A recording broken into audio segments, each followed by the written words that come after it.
Your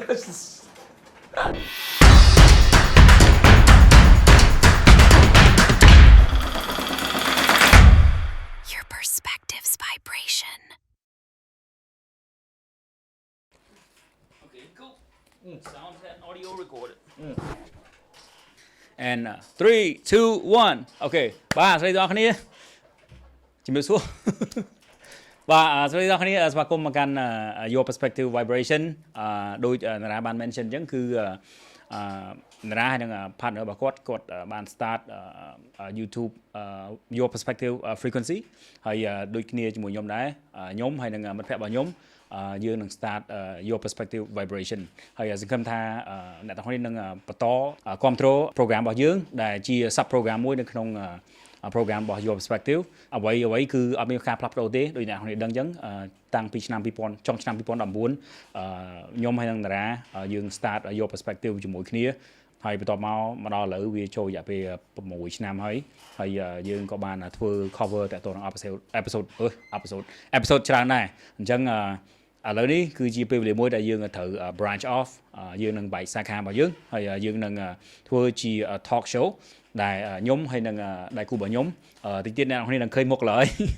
គាត់មកពីសហរដ្ឋអាមេរិកហើយគាត់នឹង join ជាមួយខ្ញុំជា co-host ខ្ញុំចាប់ពីថ្ងៃនេះទៅដែរហើយកុំបារម្ភខ្ញុំហើយនឹងតារាយើងនៅតែបន្តធ្វើវីដេអូដូចធម្មតាអញ្ចឹងប៉ុន្តែ talk show នេះវានឹងចេញ regular សម្រាប់ឲ្យអ្នកនរគ្នាមើលដែរអញ្ចឹងណាអញ្ចឹង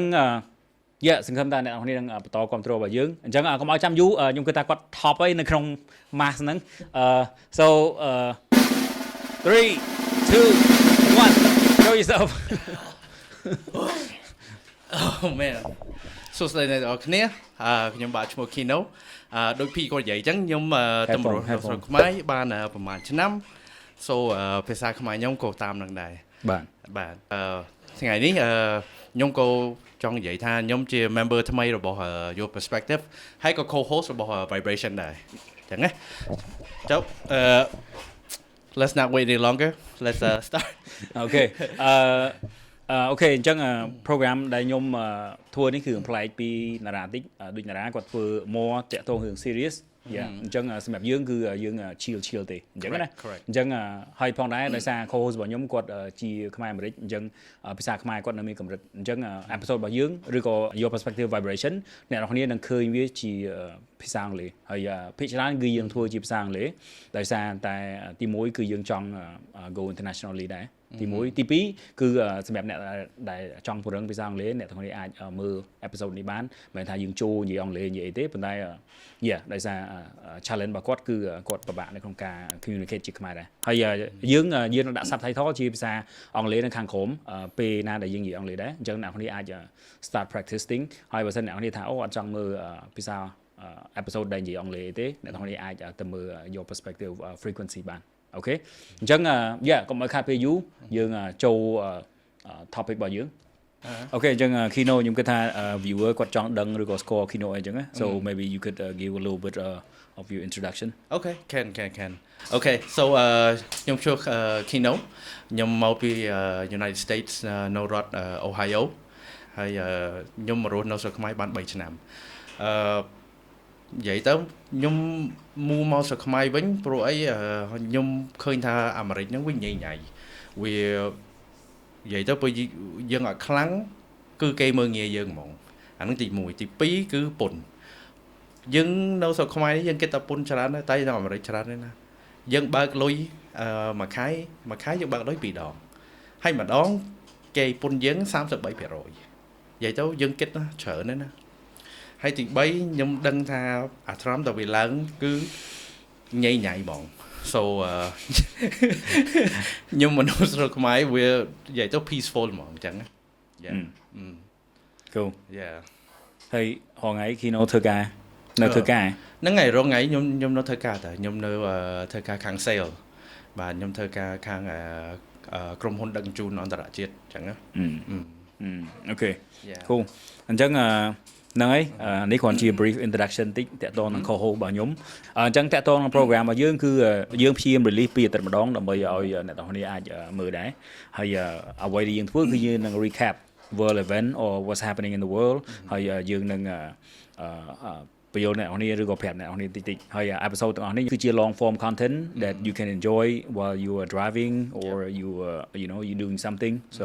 it's not like the hardcore content that we usually do អញ្ចឹងអានេះគ្រាន់តែជា some funny stuff ដែលយើងធ្វើអញ្ចឹងណាអញ្ចឹងយើងសង្ឃឹមថាអ្នកនរគ្នាគ្រប់គ្រងអ្វីដែលយើងធ្វើដែរហើយ co-host ថ្មីរបស់ខ្ញុំដែរអញ្ចឹងអូខេឥឡូវយើងចូល topic របស់យើងហ្មងទៅមានអីគេកើតឡើងនៅក្នុងរយៈពេលបែរជា the last 2 week so in the last 2 week ហ្នឹងនិយាយទៅសំខាន់ hot topic ជាងគេគឺសង្គ្រាមbetween Iran ហើយនិង Israel yeah ហ្នឹងហើយដោយ bro អីដឹងហើយ Israel bomb Iran មុន bomb Iran ហើយឥឡូវនេះ Iran ចាប់ផ្ដើម bomb Israel និយាយទៅ bomb 3 ដងហើយតាមខ្ញុំឮអញ្ចឹងណាហើយឥឡូវនេះខ្ញុំឮថាPakistan ក៏គេកាន់ដៃជាមួយ Iran ដែរគាត់ Pakistan ហ្នឹងបាននិយាយថាពើមាន United States ឬក៏ខាង France ឬក៏ UK អីលូកដៃនៅក្នុងសង្គ្រាមហ្នឹងពួកគាត់នឹងលូកដៃហើយ join ជាមួយ Iran ហើយ North Korea ក៏គាត់និយាយចឹងដែរដូចគ្នាចឹងអូខេនឹងគាត់តាក់ទងនឹងថ្មីហ្នឹងហើយដូច Kino គាត់និយាយចឹងតាក់ទងរឿងការ bombing អញ្ចឹងណាអញ្ចឹងចូលរួមសោកស្ដាយផងសម្រាប់ប្រជាពលរដ្ឋដែលបានស្លាប់បាត់បង់ជីវិតនៅ during the war ហើយ very unfortunate ហើយ what else និយាយទៅគឺព្រោះយើងនិយាយពីព័ត៌មានខាង United States និង Israel ហ្នឹងគឺនៅឆ្នាំ1967 United States មានកប៉ាល់ធំទេដាក់យន្តហោះអីនោះហ្នឹងនិយាយទៅ Israel is the only country they bomb United States ហើយ United States ហ្នឹងអត់បាន retaliate មានន័យថាអត់បានមកសង្គ្រាមជាមួយ Israel វិញឯង Dude don't feel pressure you can speak English I'm trying to try to meet the viewers yeah I know we appreciate it though yeah so as I was saying United States Israel is the only country that the United States did not retaliate back when they got bombed so the fortunate side is no one got hurt the unfortunate side is យើងអត់ដឹងថាហេតុអីបាន United States អត់ retaliate ជាមួយ Israel វិញអញ្ចឹង yeah okay yeah okay ឥឡូវអាហ្នឹងគ្រប់គ្រាន់ណាស់សម្រាប់ការធ្វើសង្គ្រាម maybe we should switch to other topic can what else crypto let's try crypto we can so ដូចអ្នកទាំងអស់គ្នាដឹងហើយអ្នកទាំងអស់គ្នាធ្លាប់ឮហើយ crypto also known ដូច Bitcoin Ethereum អីចឹងពេលណាមានសង្គ្រាមនៅក្នុងពិភពលោកហ្នឹងគឺអា crypto ហ្នឹងវាចុះឡើងចឹងហើយសំខាន់ជាងគេពេលណាវាមានសង្គ្រាមគឺ crypto នឹងធ្លាក់ហើយឥឡូវនេះគឺ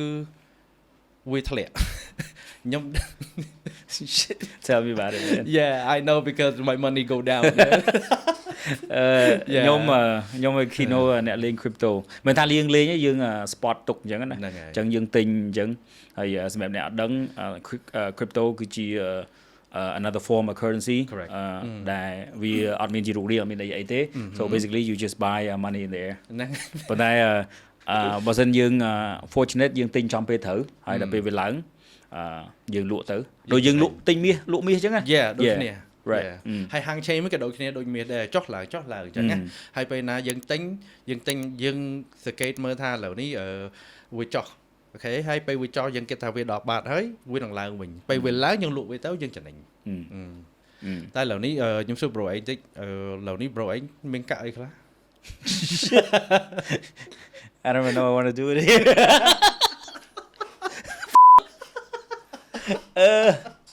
អូខេខ្ញុំ spot ច្រើនប៉ុន្តែខ្ញុំទិញតែកាក់តិចតួចទេប៉ុន្តែ I think my total investment was shit I don't want to say it you don't have to it's okay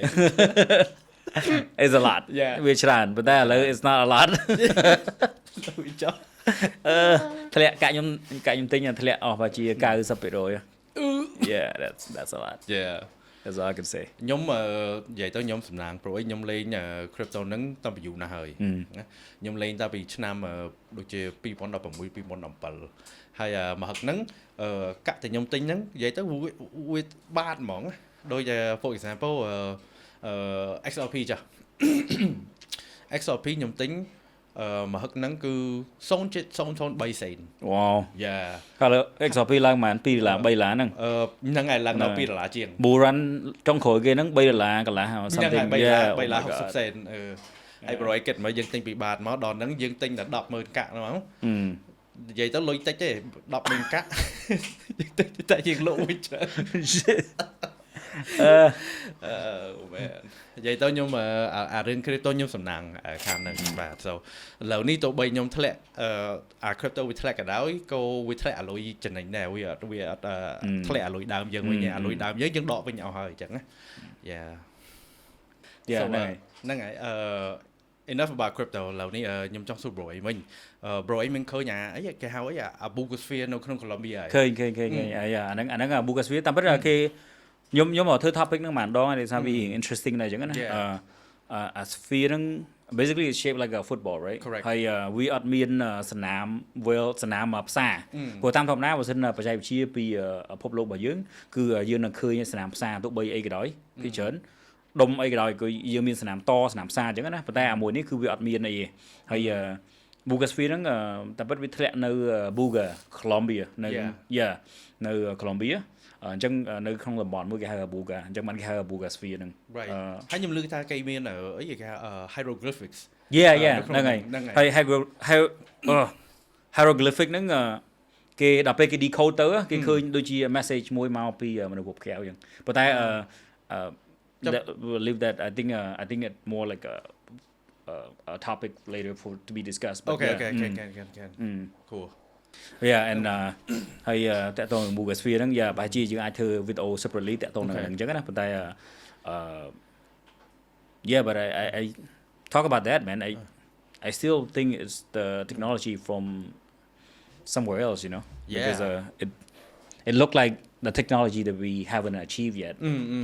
understood and because right now currently យើងមិនអាចបង្កើត sphere នឹងបានទេតែយើងអាចបាន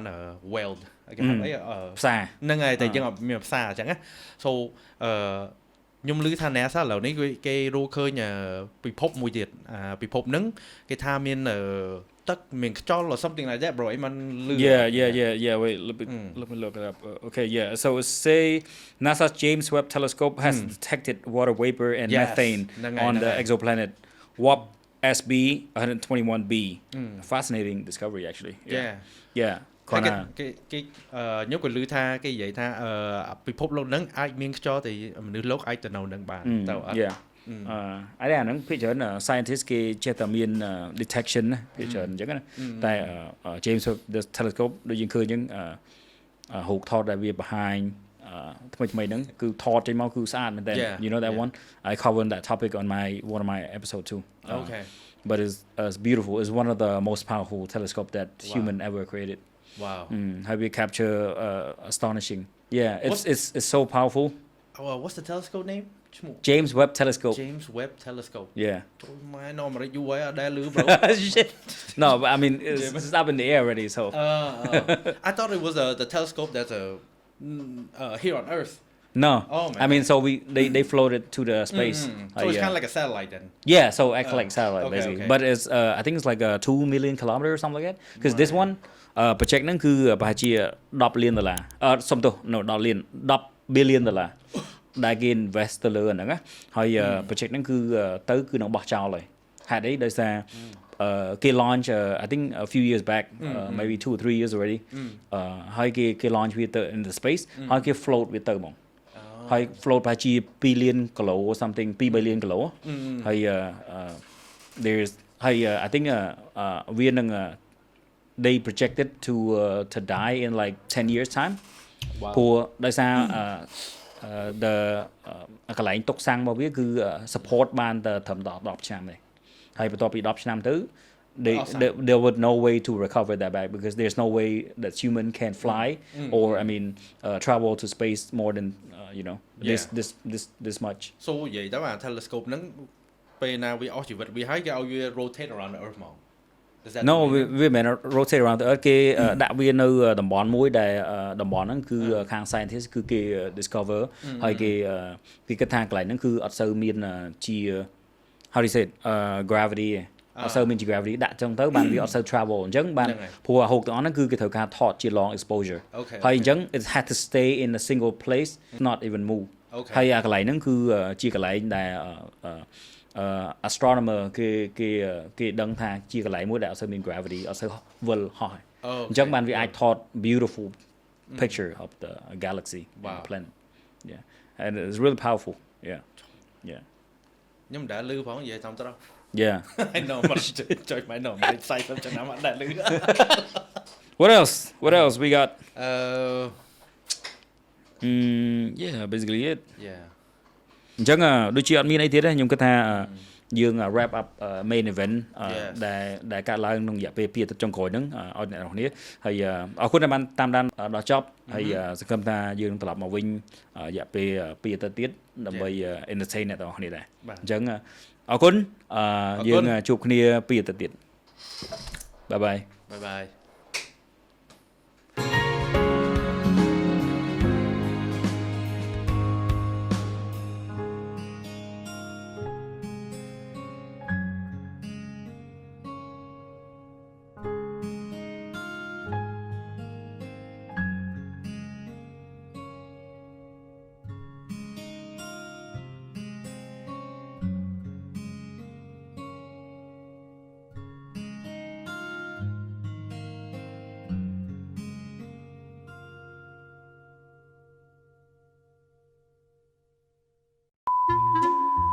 okay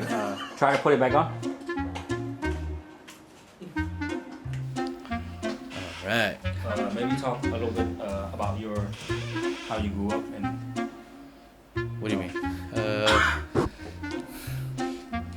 like in the United States what brought me here yeah okay and then what your interests and stuff so I think people will be curious to know who you are you know okay just tell what you can tell us okay I gotta think about this one let's see okay you good yeah so I grew up in a little town oh yeah, I'm supposed to talk to my cut cut huh